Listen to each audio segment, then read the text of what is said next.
أعوذ بالله من الشيطان الرجيم بسم الله الرحمن الرحيم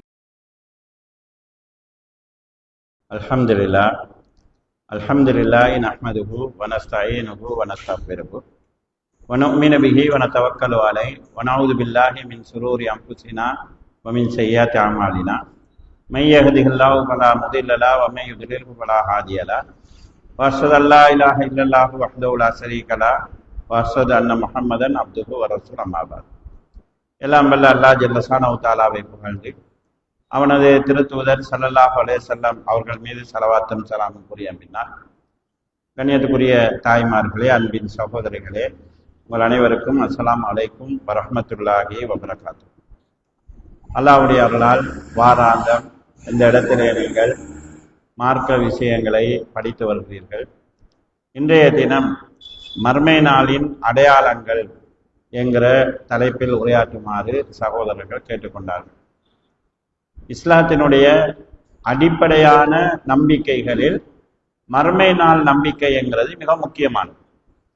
நாங்கள் ஈமான் கொள்ள வேண்டிய 6 அம்சங்களில் மர்மை நாளை ஈமான் கொள்ளுதல் என்கிறது பிரதானமான அம்சம். குர்ஆனையும் ஹதீஸையும் எடுத்து பார்த்தா பல இடங்கள்ல அல்லாஹ் தஆலா ஈமான் பற்றி சொல்லும் போது அல்லாஹ்வையும் மர்மை நாளை நம்புறதையும் ரெண்டையும் சேர்த்து அல்லாஹ் தஆலா சொல்லியிருக்கிறான். மன் கான யுமினு பில்லாஹி வல் யௌமில் ஆஹிர் ஃபல்யகுல் கைரன் அவ் லியஸ்முத். யார் அல்லாஹ்வை மர்மை நாளை உண்மையாக நம்புகிறாரோ அவர் பேசினால் நல்லதை பேசட்டும், இல்லை என்றால் வாய் மூடி மௌனமாக இருக்கட்டும். மன் கான யுமினு பில்லாஹி வல் யௌமில் ஆஹிர் ஃபல்யுக்ரிம் ஜாரஹு.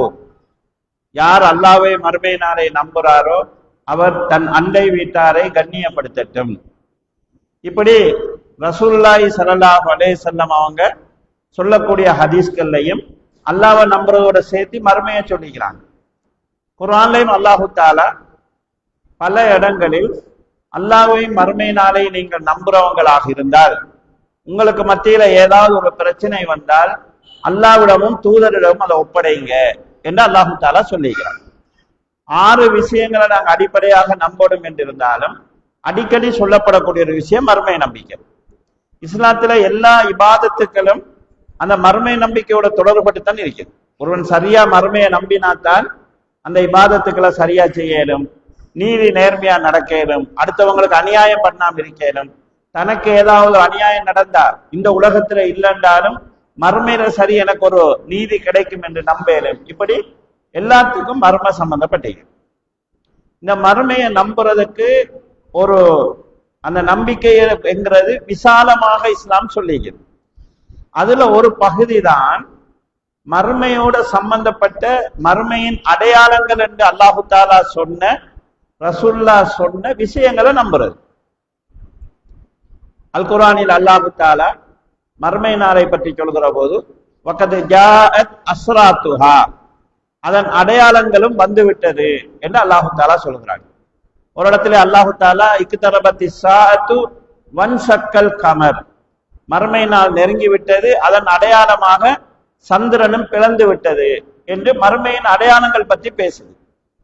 ஈசா அலைஹிஸ்ஸலாத்தை பற்றி அல்லாஹ் தஆலா சொல்கிற போது இன்னஹு இல்முல் லிஸ்ஸாஅ, அவர் மர்மை நாளின் ஒரு அடையாளமாக இருக்கிறார் என்று மர்மை நாளுடைய அடையாளங்கள் சம்பந்தமாக குர்ஆன் பேசுகிறது. இவ்வாறு மர்மை நாள் நெருங்கி விட்டது என்கிறத சொல்லக்கூடிய ஏராளமான குர்ஆன் வசனங்கள், ஹதீஸ்கள் இருக்குது. நாங்க மர்மை நாளை நம்புறதுல ஒரு பகுதி தான் மர்மையின் அடையாளங்களாக ரசூல் ஸல்லல்லாஹு அலைஹி வஸல்லம் அவர்கள் சொன்ன விஷயங்களை நம்புறது. அதனால ஹதீஸ் கிதாபுகள்ல தனியாக அஸ்ராத்து ஸாஅ, மர்மை நாளின் அடையாளங்கள் என்று தனி தலைப்புகளை நாங்க ஹதீஸ்களை பார்க்கிறோம். இந்த மர்மை நாளின் அடையாளங்களை அது நிகழக்கூடிய காலத்தை மையமாக கொண்டு 3ஆ பிரிப்பாங்க. ஒன்று நடந்து முடிஞ்ச அடையாளங்கள், இன்னொன்று நடந்து கொண்டிருக்கக்கூடிய அடையாளங்கள், இன்னொன்று நடக்க போற அடையாளங்கள். இதே மாதிரி அதுல முக்கியத்துவத்தை கருத்துல கொண்டு சின்ன அடையாளங்கள், பெரிய அடையாளங்கள் என்றும் பிரிச்சு நாங்க பார்ப்போம். உதாரணமா ஒரே ஹதீஸ்ல இந்த மூன்றும் வரக்கூடிய ஒரு ஹதீஸை நாங்க பார்க்கிறோம். நபி ஸல்லல்லாஹு அலைஹி வஸல்லம் அவங்க தபுக் போர்ல இருக்கும் போது அவங்க ஒரு கூடாரத்துக்குள்ள இருக்கிறாங்க. ஒரு சஹாபி ரசூலுல்லாஹ்வை சந்திக்க வராங்க. அப்ப நபி ஸல்லல்லாஹு அலைஹி வஸல்லம் அவங்க அந்த சஹாபிட்ட சொல்றாங்க, இஅதுத் சித்தன் பைனி வ பைன ஸாஆ, எனக்கும் மறுமை நாளுக்கும் இடையில 6 விஷயம் இருக்கிறது. நான் அந்த 6 விஷயத்தையும் சொல்கிறேன், நீ அதை எண்ணிக்கொள் என்று சொல்லிட்டு ரசூலுல்லாஹ் சொல்றாங்க, முதலாவது மௌத்தி, நான் மௌத்தாகணும். நான் உசுரோடு இருக்கும் போது மறுமை நாள் வராது. அப்ப மறுமை நாளுடைய அடையாளங்கள் ஒன்று ரசூலுல்லாஹ்வுடைய மரணம். இரண்டாவது ரசூல் ஸல்லல்லாஹு அலைஹி வஸல்லம் சொன்னாங்க, ஃபத்ஹு பைத்துல் மக்திஸ், பைத்துல் முகத்திஸ் என்கிற பலஸ்தீனத்தில் இருக்கக்கூடிய பள்ளியை நீங்கள் வெற்றி கொள்வீர்கள். மூன்றாவது நபி ஸல்லல்லாஹு அலைஹி வஸல்லம் சொன்னார்கள், மூத்தானுன், அதாவது ஒரு பெரிய மரண அவலம் ஏற்படும். ஆடுகளுக்கு ஏற்படுவது போன்ற ஒரு கொலரா நோய், ஒரு மரண அவலம் ஏற்படும். இது மூணாவது அடையாளம். நாலாவது ரசூல் ஸல்லல்லாஹு அலைஹி வஸல்லம் சொன்னாங்க, இஸ்திஃபாலத்துல் மால், அதாவது அரபு தேசத்தில் செல்வம் பெருகும். எந்த அளவுக்கு செல்வம் பெருகும் என்று சொன்னா, ஒரு ஆள் காசு கேட்டு வாரார், ஹெல்ப் கேட்டு வாரார், 100 தீனார் அவருக்கு கொடுக்குறீங்க, கொடுத்தாலும் அவர் திருப்தி இல்லாம போவார். அந்த அளவுக்கு செல்வம் பெருகும் சொல்றாங்க. நல்லா யோசிச்சு பாருங்க, இத ரசூல்லா சொல்லும் போது 100 தீனார்ங்கிறது ஒரு பணக்காரண்ட காசி. ரசூல்லா காலத்துல எங்களுக்கு எங்கட சின்ன வயசுல ஞாபகம் அமைக்குது, பச்சாத்துக்கு அஞ்சாத்துக்கு எல்லாம் சாமா வாங்கிக்கிறோம். இப்ப நாங்க எங்கட கல்யாண நேரம் நகை ஒரு பவுன் 5000 ரூபா.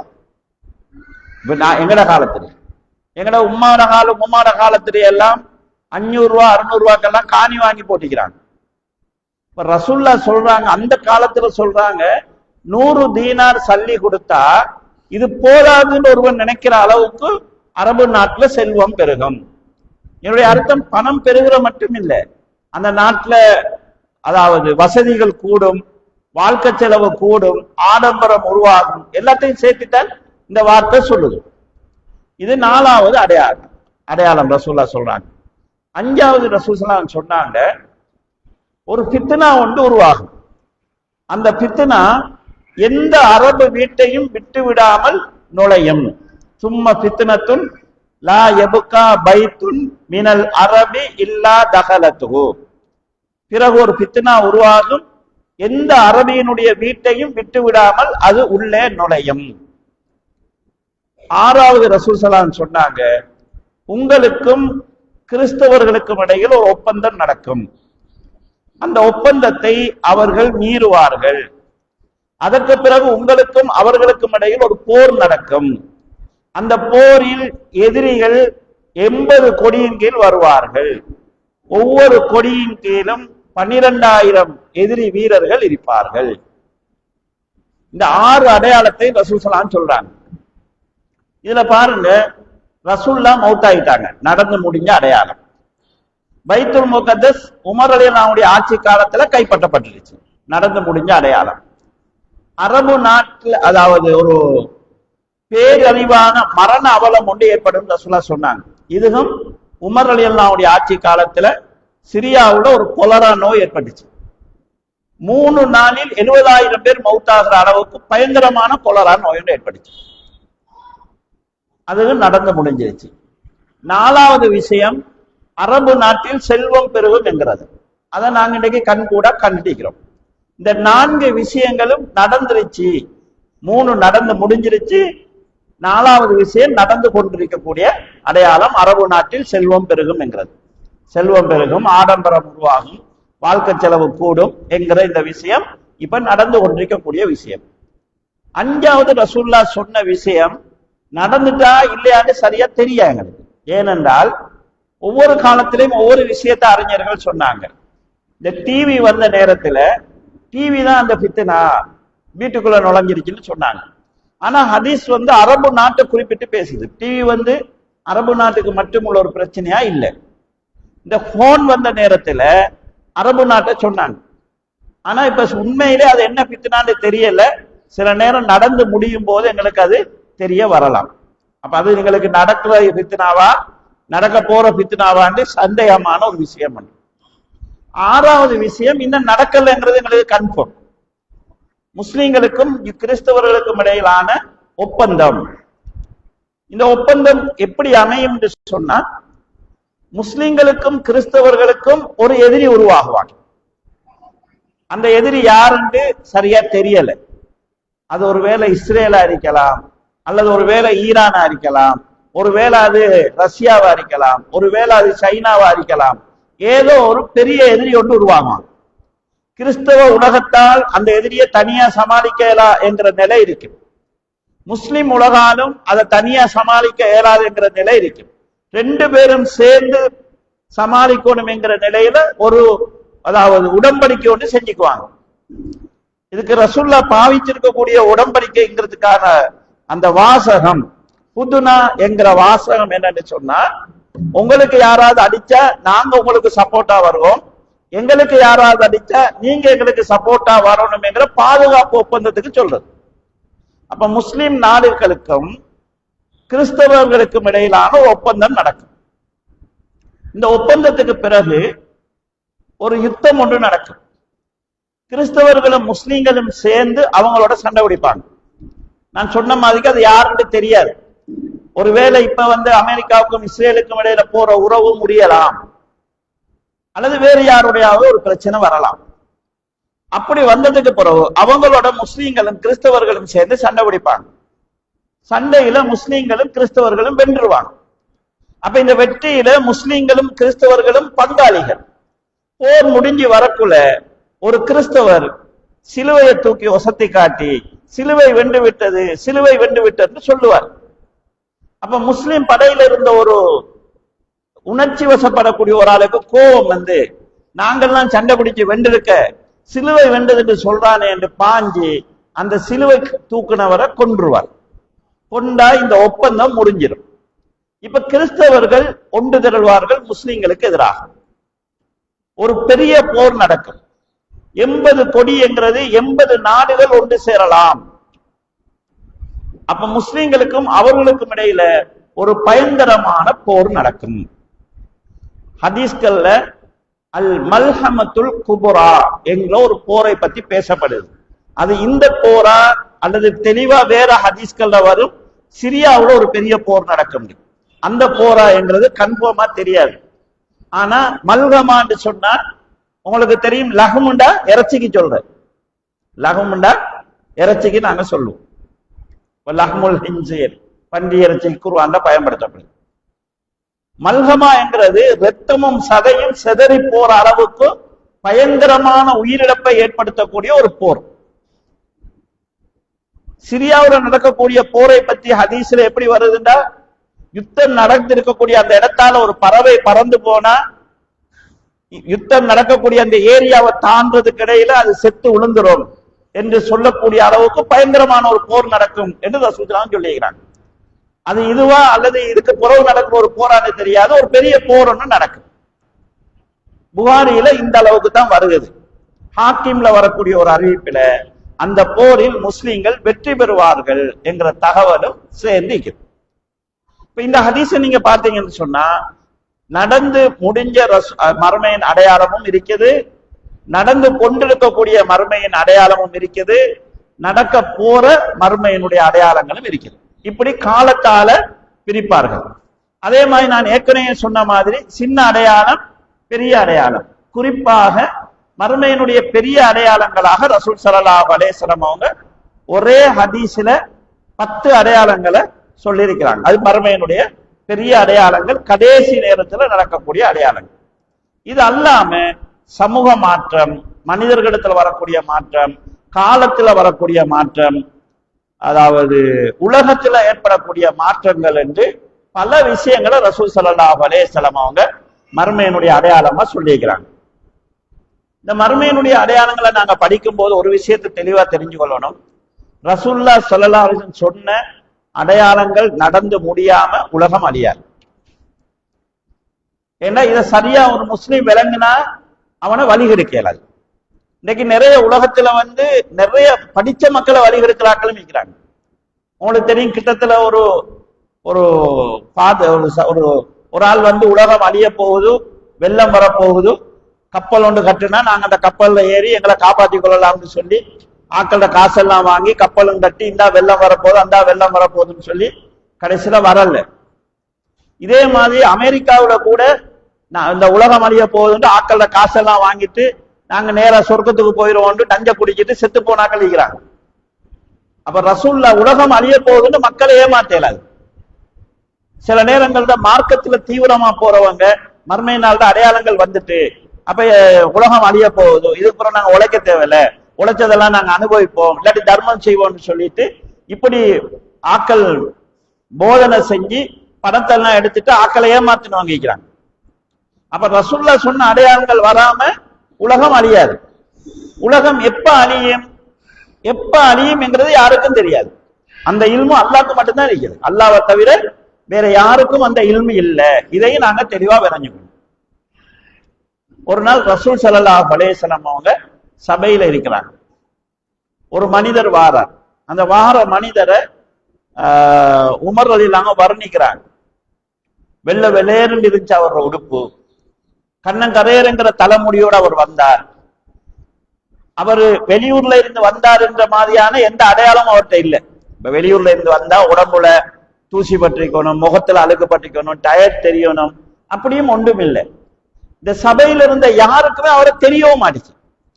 இப்ப வெளியூர்ல இருந்து நேற்று வந்திருந்தாருந்தா ஹோட்டல்ல தங்கலாம், பள்ளியில தங்கியிருக்கணும், எங்கள யாருக்காவது ஒரு ஆளுக்கு தெரிஞ்சிருக்கணும், அப்படியும் இல்லை.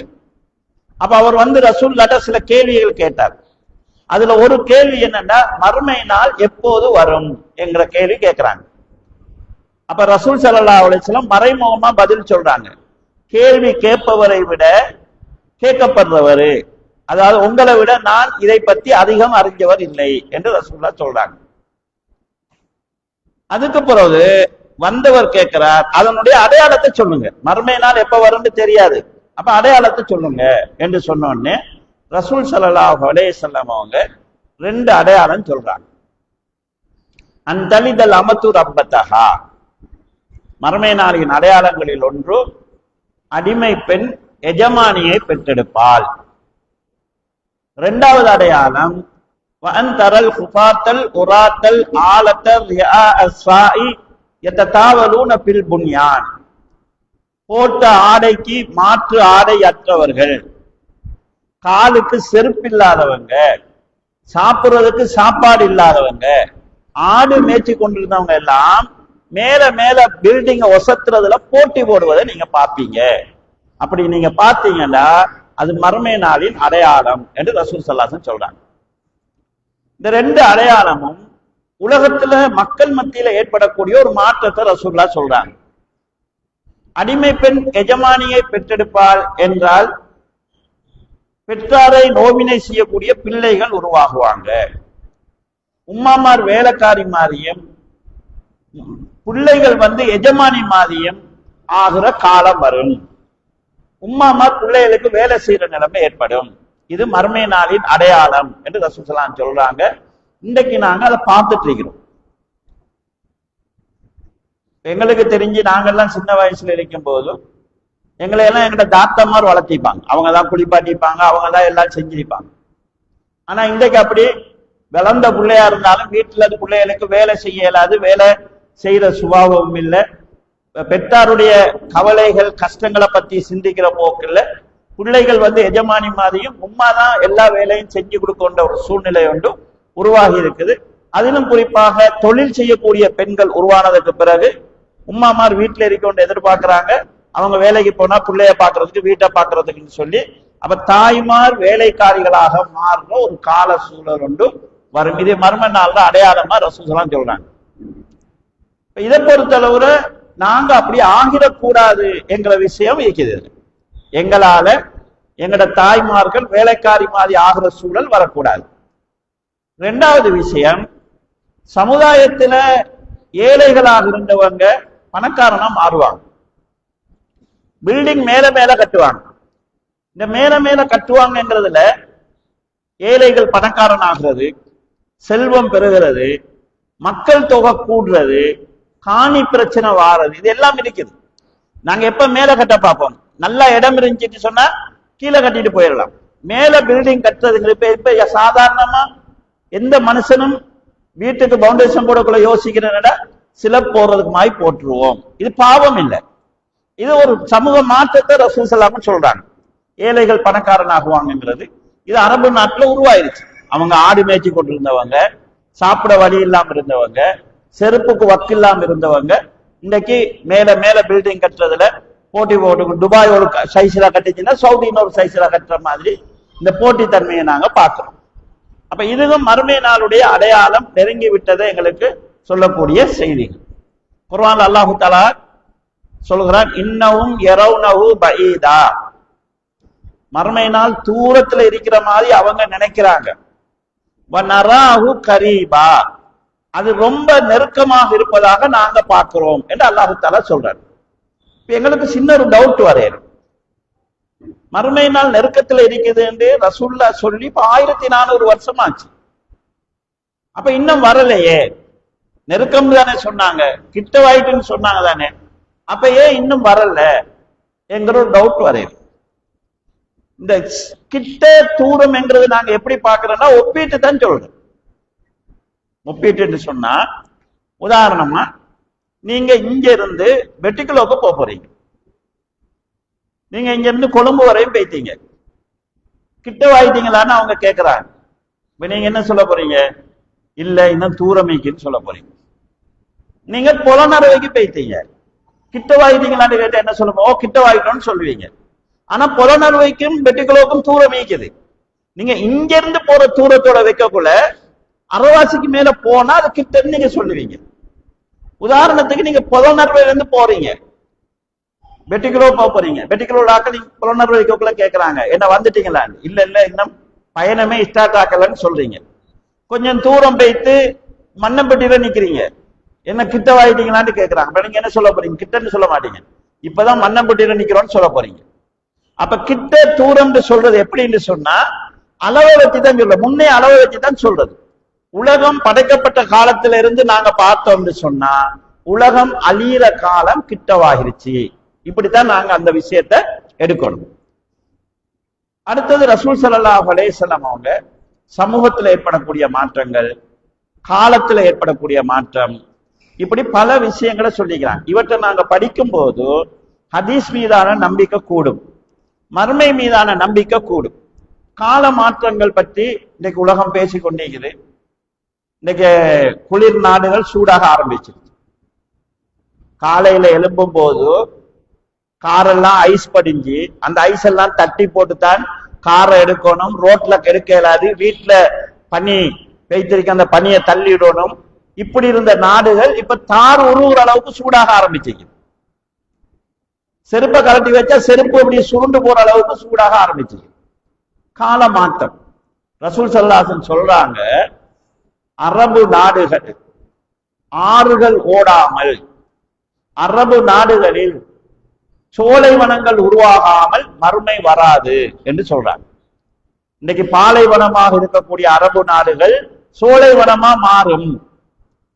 அரபு நாட்டுல ஆறு ஓடும் ரசூலுல்லாஹ் சொல்றாங்க. இப்ப இந்த சூழல்ல சில புவியியலாளர்கள்ட்ட அறிஞர்கள்ட்ட கேட்டா சொல்றாங்க, அரபு நாட்டுல ஆறு ஓடுறதுக்கு சான்ஸ் இருக்கு. எப்படின்னா இந்த வெப்பம் கூடி கூடி வார நேரம் உலகத்தில் பனிக்கட்டிகள் எல்லாம் உருக ஆரம்பிச்சா ஆறு ஓட ஆரம்பிக்கும், அரபு நாடுகளை ஊடறுத்து ஆறு ஓடும் என்கிறத சொல்றாங்க. அப்ப உலகத்துல கால நிலவரம் சூழல் மாறும். சூடான நாடு குளிர்நாடா, குளிர்நாடு சூடான நாடுகளாக மாறுகிற சூழல் வரும் என்று ரசூல் ஸல்லல்லாஹு அலைஹி வஸல்லம் சொல்றாங்க. குறிப்பா அரபு நாட்டை குறிப்பிட்டு ரசூலுல்லாஹ் சொல்றாங்க, அரபு நாட்டுல ஆறு ஓடும், அரபு நாடு சோலைவனமாக மாறும். இப்பயே நிறைய அரபு நாடுகள்ல விவசாயம் செய்ய ஆரம்பிக்கிறாங்க. வெளிநாட்டில இருந்து தானியங்கள் எடுக்க தேவையில்லாத அளவுக்கு விவசாயம் செய்ய ஆரம்பிச்சிட்டாங்க. வெளிநாட்டில இருந்து புழுதி கொண்டு வந்து விவசாய பயிர்கள் செய்யற நிலைக்கு வந்துட்டாங்க. சோலை வனங்கள் உருவாகி கொண்டு வருது, ஆறுகள் ஓடும்.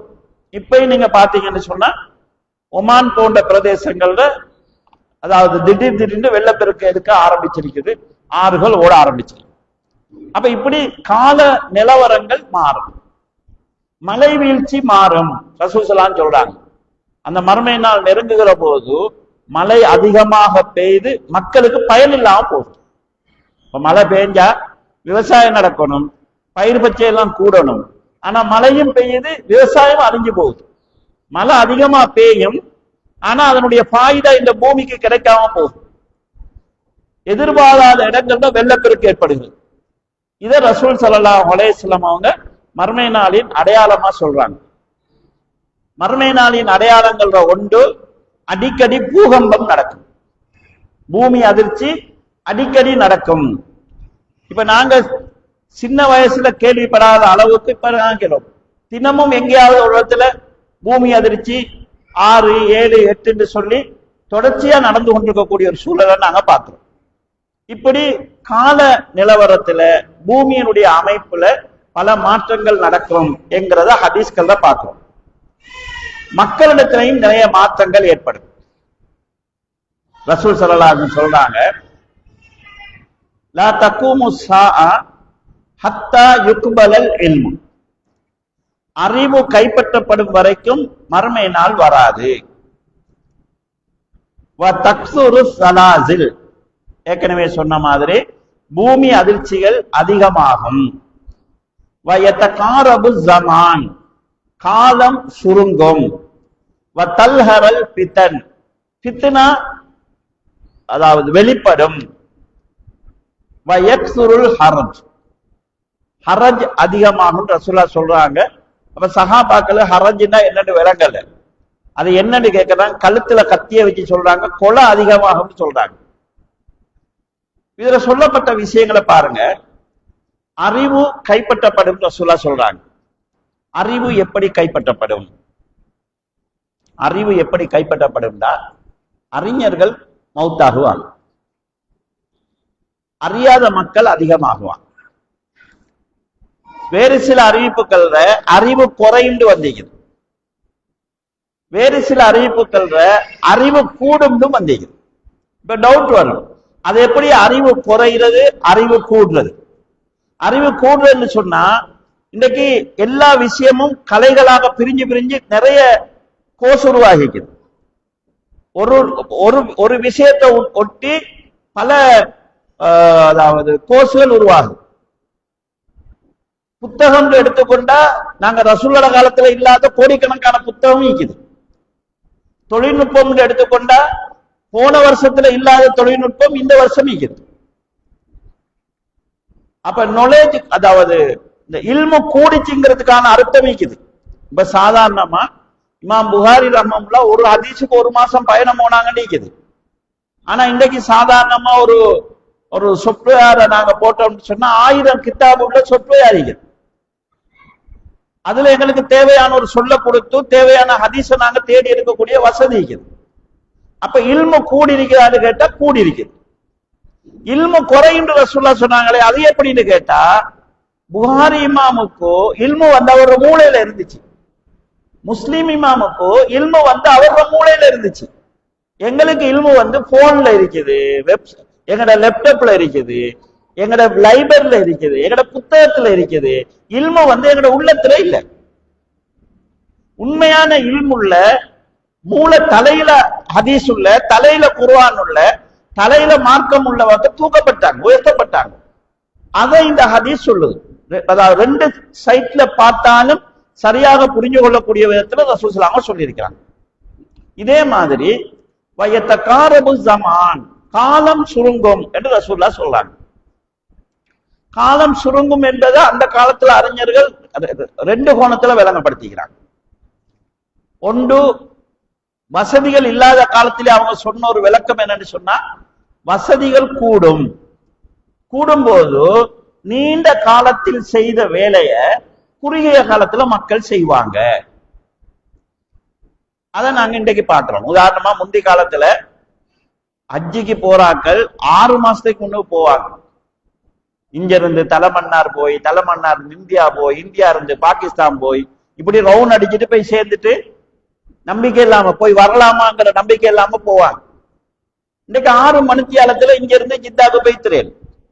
அப்ப காலம் சுருங்கி இருக்குது. சாதாரணமா இன்னைக்கு வாகனத்துல குயிக்கா போய்த்து வேலையை முடிக்கிறோம். ஒரு ஆளுடைய தொடர்பாடலுக்கு தொலைத்தொடர்பு சாதனங்களை பாய்க்கிறோம், காலம் சுருங்கி இருக்குது. டெக்னாலஜி கூடி இருக்கிறதுனால காலம் சுருங்கி இருக்குது. இந்த அர்த்தமும் சில அறிஞர்கள் சொல்லிக்கிறாங்க.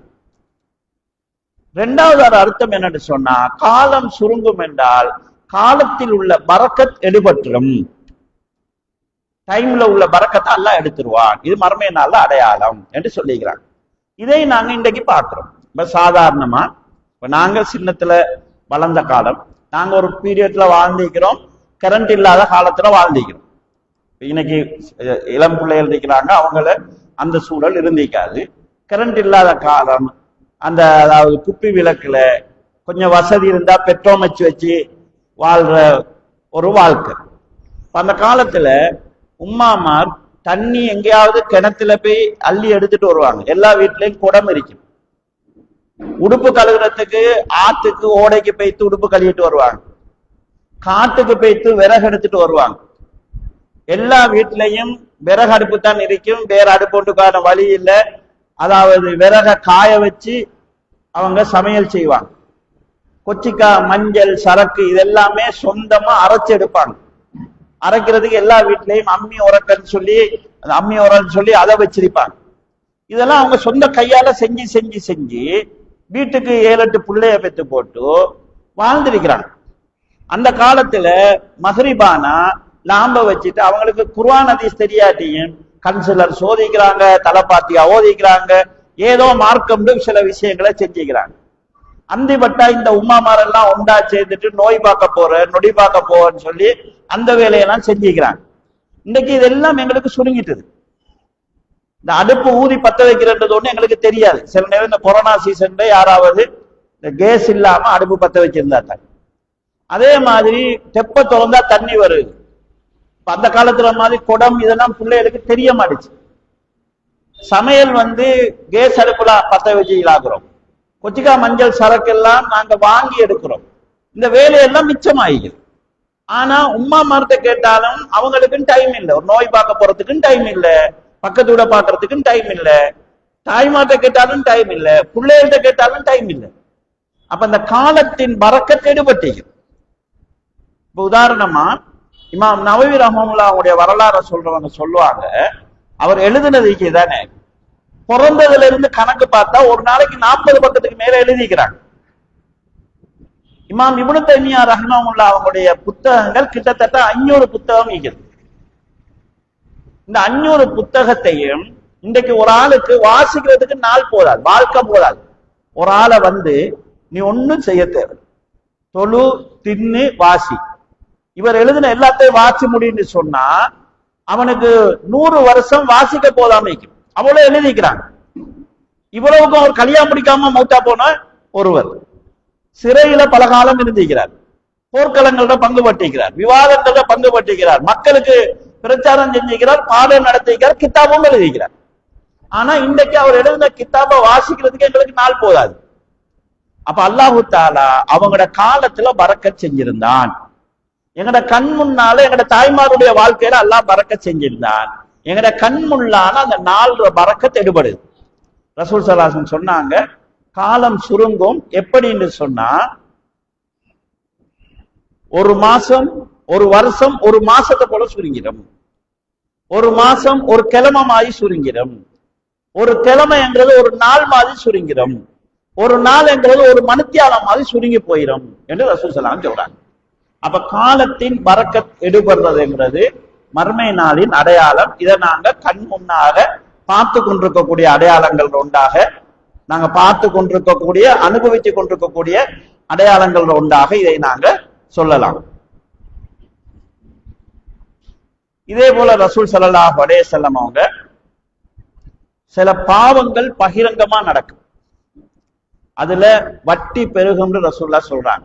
எந்த அளவுக்கு பெருகும்டா, வட்டி எடுக்காதவனும் வட்டியின் புழுதியாவது படிகிற நிலைமை ஏற்படும் ரசூலுல்லாஹ் சொல்றாங்க. மதுபானம் அதிகமா குடிக்கப்படும் ரசூலுல்லாஹ் சொல்றாங்க. ஜினாவை பத்தி ரசூலுல்லாஹ் சொல்கிற போது ஜினா வெளிப்படும் சொல்றாங்க. வெளிப்படும் என்கிறதுக்கு அது சமூகத்துல செல்வாக்கு செலுத்துற நிலைக்கு வரும் என்கிறத சொல்லலாம். இன்னொன்று பப்ளிக்கா நடக்கும், யாரும் அதை தட்டி கேட்க இயலாத அளவுக்கு அது பப்ளிக் ஆகும் என்கிறத ரசூல் ஸல்லல்லாஹு சொல்றதாக எடுக்கலாம். நாங்க இந்த ரெண்டை நாங்க இப்ப பார்க்கிறோம். முந்தி விபச்சாரம் என்கிறது ஒரு கேவலமா ஆகி இன்றைக்கு அது பாலியல் தொழில் என்கிற மாதிரி அதுக்கு ஒரு தொழிலாக ஆக்கியிருக்கிறாங்க. பல நாடுகள்ல அதற்கு அங்கீகாரம் கொடுக்க பேசப்படுது. பல நாடுகள்ல மறைமுகமான அங்கீகாரம் கொடுக்கப்பட்டது. சாராயத்துக்கு எல்லா நாட்டிலையும் லைசன்ஸ் கொடுத்த சாராயம் இருக்குது. கள்ளச்சாராயம் தான் குடிக்க கூடாது. மற்ற அரசாங்கமே லைசன்ஸ் எடுத்து கொடுத்த சாராயம் இருக்குது. பார்லிமெண்ட்ல அதை சுற்றுலாவுக்காக அனுமதிக்கணும் என்கிற நிலைக்கு ஆகிடுச்சு.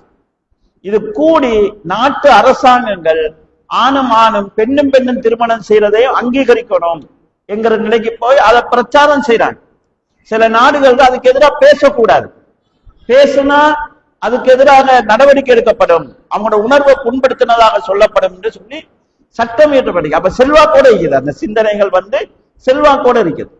நாடுகள அந்த விபச்சாரம் அல்லது அதுக்கு துணையாக கூடிய விதத்துல ஆபாசமாக நடக்கிறவங்க அதாவது முன்னேறி கொண்டு போற சூழ்நிலை, அவங்க அதாவது சமுதாயத்துல உயர்ந்த மட்டத்துல பார்க்கிற சூழ்நிலை உருவாகி வருது. அப்ப இது ரசூல் ஸல்லல்லாஹு அலைஹி வஸல்லம் மர்மையினுடைய அடையாளமா சொன்னது. மர்ம நடக்கிற நேரம் உள்ள சூழலை ரசூலுல்லாஹ் சொல்லும் போது சொல்றாங்க, ஆணும் பெண்ணும் மிருகங்களை போல பாதையோரங்கள்ல இருப்பாங்க. அந்த காலத்துல வாழ நல்ல மனுஷன் இதை செய்யாதீங்கன்னு சொன்னா அவனை மடையனாக்கிடுவாங்க. அந்த காலத்துல வாழ நல்ல மனுஷன் யாருண்டா, நீங்க இதை இப்படி பப்ளிக்கா இல்லாம கொஞ்சம் ஓரமா போயிட்டு அந்த அந்த சிவருக்கு பின்னால இருந்து அந்த மரத்துக்கு பின்னால இருந்து நீங்க இப்படி இருக்கலாமேன்னு சொல்றவர் தான் அந்த காலத்துல வாழ்ந்த நல்ல மனுஷனா இருப்பாரு. மனுஷன் சிந்தனைய மாறிடும் சொல்றாங்க. இந்த சிந்தனை மாற்றம் என்கிறது உண்மையிலேயே மீடியாக்கள் ஊடாக நடந்துட்டு வருது.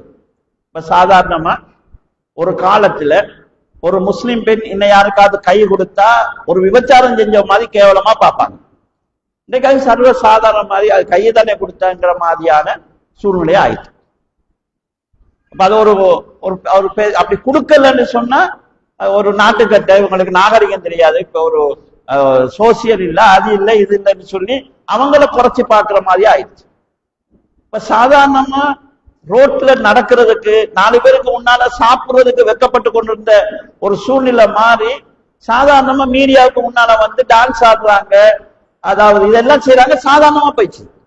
அதை அங்கீகரிக்கிற ஒரு சூழ்நிலை உருவாகி இருக்கக்கூடிய நிலையை நாங்க இன்றைக்கு மீடியா வட்டத்துல பார்க்கிறோம்.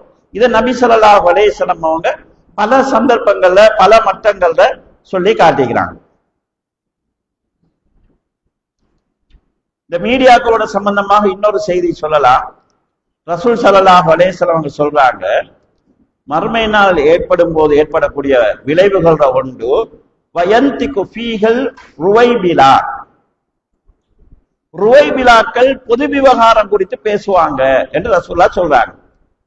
ருவைபிலா என்று சொன்னால் யார் என்று ரசூலுல்லாஹ்ட்ட கேட்டு சொன்னாங்க, மடையனா இருப்பாங்க, விபரம் இல்லாதவங்களா இருப்பாங்க, ஆனா பொது விஷயங்கள் குறித்து அவங்க பேசுவாங்கன்னு ரசூலுல்லாஹ் சொல்றாங்க. அறிவில்ல, ஒரு சமூக பொறுப்பு இல்ல, ஆனா சமூகத்தின் பொது விஷயங்களை குறித்து அவங்க பேசுவாங்க. இன்னைக்கு இந்த யூடியூப் உருவானதுக்கு பிறகு, யூடியூபர்கள் உருவானதுக்கு பிறகு இந்த சூழலை பார்க்கிறோம். ஒரு பிரச்சனை நடக்கக்குள்ளே அவங்க பேச ஸ்டார்ட் பண்ணிடுவாங்க. முஸ்லிம் சமுதாயத்தின் சார்பாக இதை நான் கண்டிக்கிறேன். முஸ்லிம் சமுதாயத்தின் சார்பா பேசுறதுக்கு நீ யாருப்பா? உனக்கு இந்த சமுதாயத்துக்கு இருக்கிற விஷயம் என்ன? உனக்கு கீழே இருக்கிறார்கள் யாரு? நீ இந்த சமுதாயத்துல எந்த அந்தஸ்தில் இருக்கா? ஒன்றுமில்லை.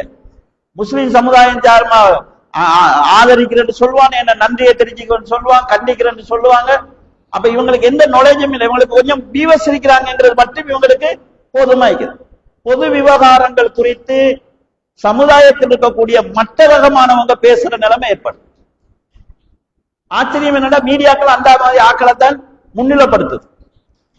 இப்ப தமிழ்நாட்டுல அந்த பிள்ளைகள் எக்ஸாம் எழுத போகும்போது பர்தாவோட போய் வந்த பிரச்சனைக்கு பர்தாவை பத்தி கேள்வி கேட்கிறாங்க.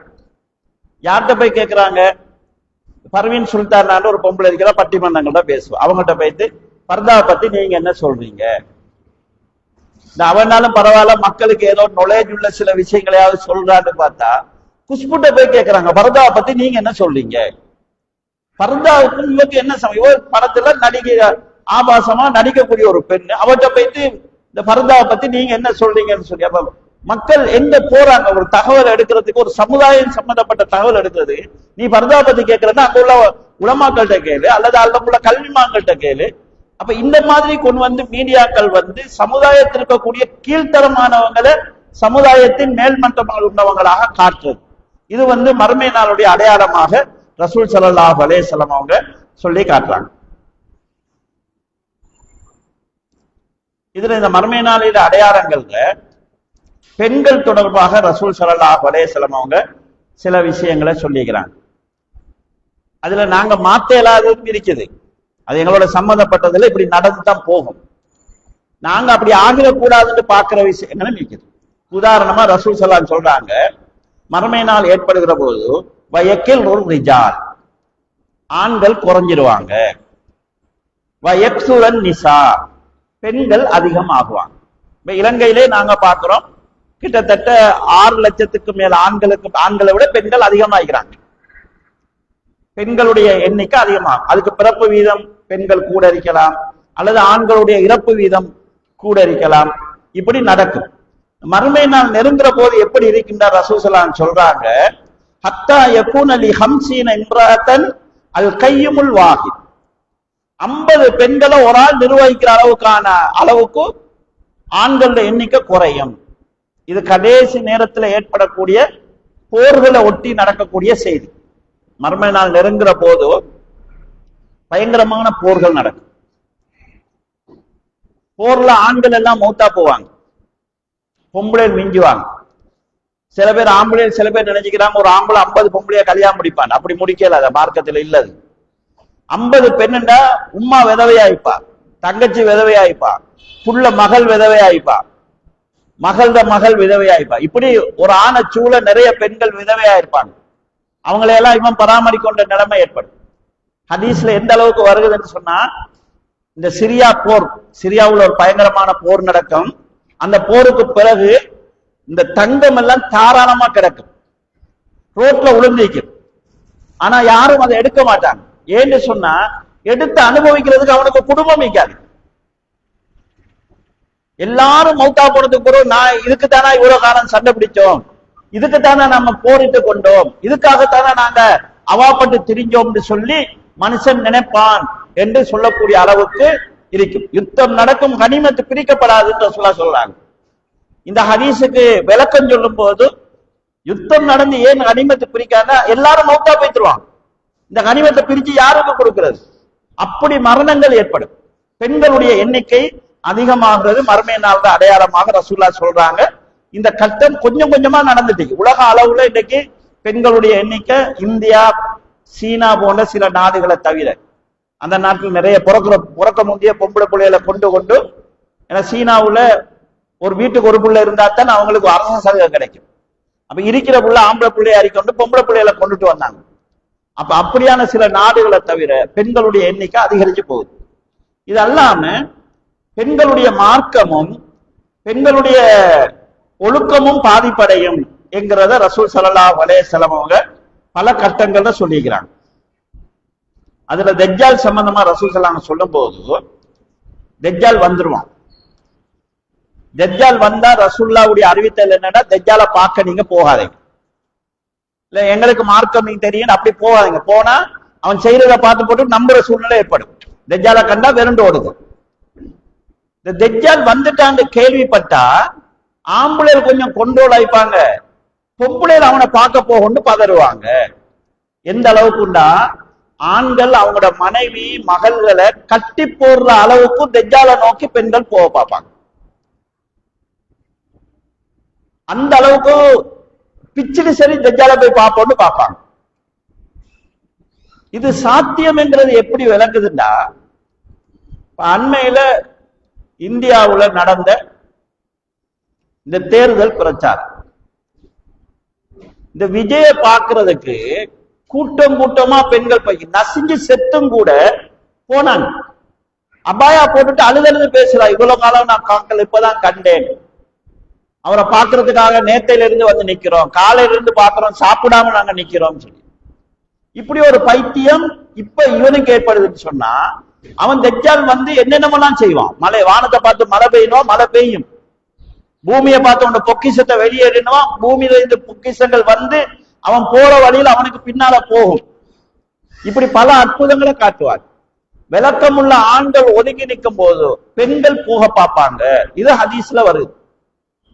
இதே மாதிரி ரசூல் ஸல்லல்லாஹு அலைஹி வஸல்லம் அவங்க பெண்களிடத்துல அகீதா மாற்றம் ஏற்படுறத சொல்றாங்க.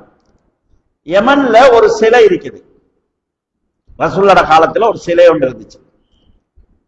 அந்த சிலைய இஸ்லாத்தை ஏற்றதுக்கு பிறகு அந்த யமன் வாசிகள் அதை உடைச்சிட்டாங்க. ரசூல் ஸல்லல்லாஹு அலைஹி வஸல்லம் சொல்றாங்க, யமன்ல வாழ்ந்த அந்த பெண், அந்த சமூகத்துக்கு தௌஸ் குலம்னு சொல்லுவாங்க.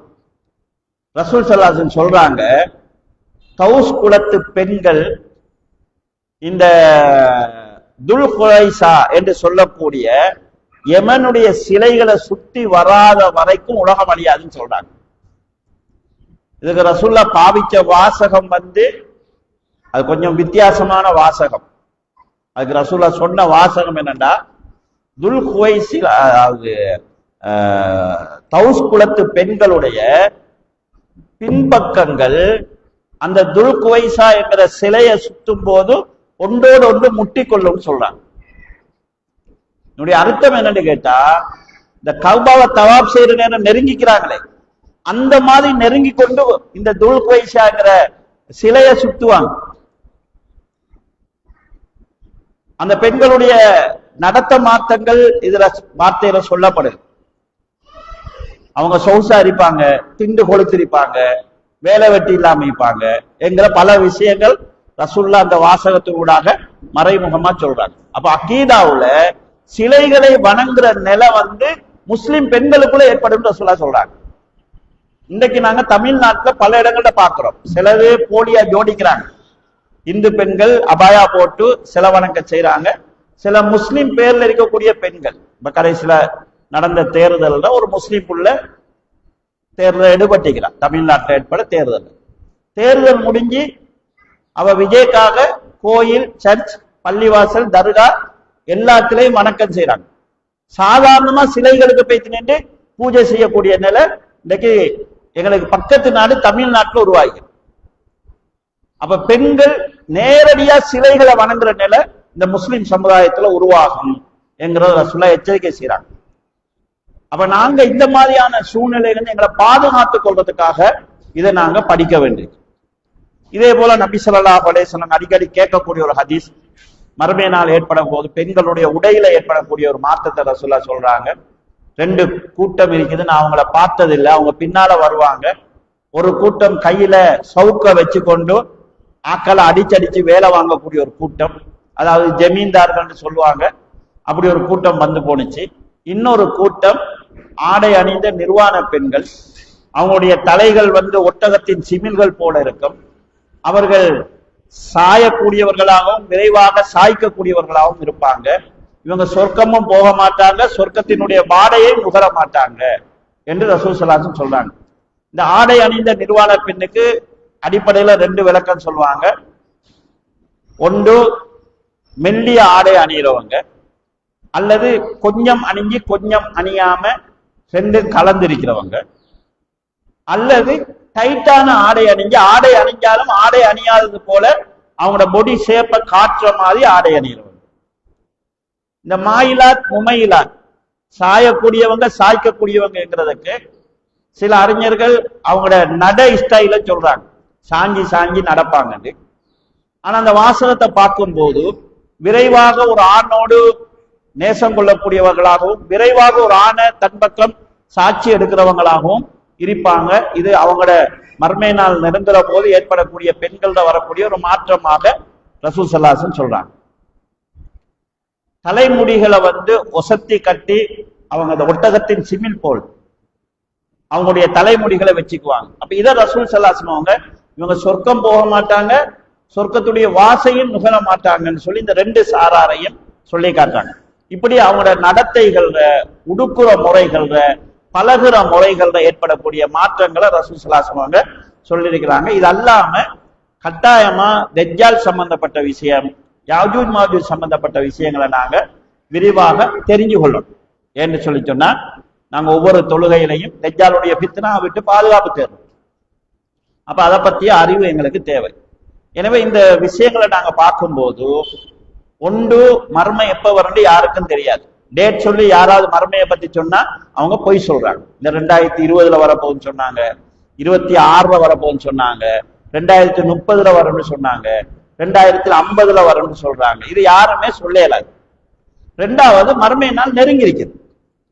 மர்மை நாள் சம்பந்தப்பட்ட அறிவிப்புகள் அவர் அங்க படிக்கும் போது ரசூலுல்லாஹ்வோட வார்த்தை உண்மை, ஹதீஸ் உண்மைங்கிறத எங்களை கண் முன்னால நாங்க காண்பதற்குரிய நிகழ்ச்சிகள் நடக்குது. அப்ப ஹதீஸ் மீதான நம்பிக்கை எங்களுக்கு உருவாகும், மர்மை மீதான நம்பிக்கை எங்களுக்கு உருவாகும். அந்த மர்மைக்கு நாங்க எங்களை தயார் பண்றது என்கிற ஒரு விஷயத்துல நாங்க கூடுதல் அக்கறை செலுத்தணும். எல்லாம் வல்ல அல்லாஹ் ஜல்ல ஷானஹு தஆலா இது சம்பந்தமான மேலதிகமான அறிவோட இதோடு சம்பந்தப்பட்ட எங்களுடைய ஈமான அதிகரித்து கொண்டு எங்களுக்கு அல்லாஹ் தந்திருக்கக்கூடிய இந்த குறுகிய கால வாழ்க்கையில மர்மைக்கு பின்னால் உள்ள அந்த வாழ்க்கைய நாங்க வெற்றிகரமாக அமைச்சு கொள்றதுக்கு, மர்மைக்கு பின்னால் உள்ள அந்த வாழ்க்கையில எங்களுக்கு சுவனம் கிடைக்கிறதுக்குரிய வேலைகளை நாங்க இங்கிருந்து எங்களுடைய சக்திக்கு ஏற்ப செய்யறதுக்குரிய ஒரு பாக்கியத்தை நம் அனைவருக்கும் தந்தரல வேண்டும் என வேண்டி எனது இந்த உரையை நிறைவு செய்கிறேன். 2 கேள்வி கேட்க சொன்னாங்க. அதுல ஒன்று, மர்மை நாளைக்கும் ரசூலுல்லாஹ்வுக்கும் இடையில இருப்பதாக ரசூலுல்லாஹி ஸல்லல்லாஹு அலைஹி வஸல்லம் சொன்ன 6 அடையாளங்கள். நீங்க ஒரு கட்டுரையா எழுத சுருக்கமா போடுங்க. 2வது, எப்படிப்பட்டவங்க மேல மேல பில்டிங் கட்டுவாங்க, உயர உயர கட்டிடம் கட்டுவாங்கன்னு ரசூல் ஸல்லல்லாஹு அலைஹி வஸல்லம் சொன்னார்கள் என்கிற 2வது கேள்வியாக எடுத்துக்கொள்ளலாம்.